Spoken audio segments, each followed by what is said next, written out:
Atunci când planificam activitățile în cadrul proiectului Ajut Moldova, care a fost lansat de Partidul Democrat din Moldova pe toată țara, una din activități ne-am propus, cunoscând de acum și auzind de situația care este cu întreținerea cailor la ferma respectivă, mai ales fiind aici la Ungheni, am convenit că una din activități, uite, la fel este Ajut Moldova, pentru că într-adevăr este o situație deplorabilă din câte am văzut aici, am convenit că, uite, ar fi bine să găsim posibilități, măcar cât este posibil la moment, să aducem ca să putem ajuta animalele respective. Во-первых, хочу поблагодарить вашу организацию Партию Демократ Сунген, которая немножко проявила инициативу и привезла нам кормов, которых хотя бы хоть на несколько дней нам хватит, чтобы поддержать лошадей в более нормальном состоянии. Eu cred că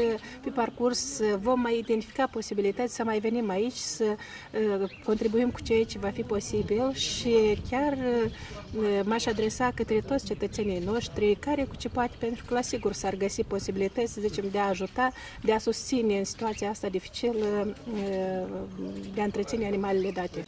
Deci caii se află într-o stare deplorabilă, toți au subnutriție, coastele se văd.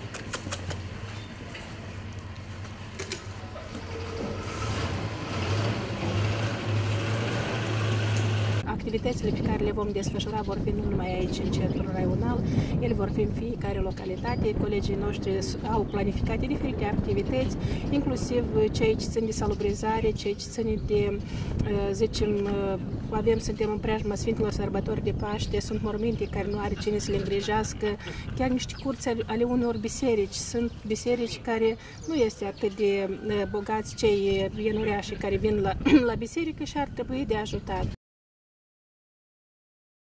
Noi sperăm să fie un exemplu că până la urmă fiecare, știți, trebuie să facă, ați spus că suntem primii, chiar nu ne-a speriat astăzi. Ploaia nu a speriat colegii și au ieșit, au venit împreună, am zis chiar și pe ploaie se poate făcut lucruri bune. De aceea mesajul este către toți, să punem umăr la umăr fiecare, să contribuim într-adevăr pentru a ajuta țara noastră Moldova. Mulțumesc.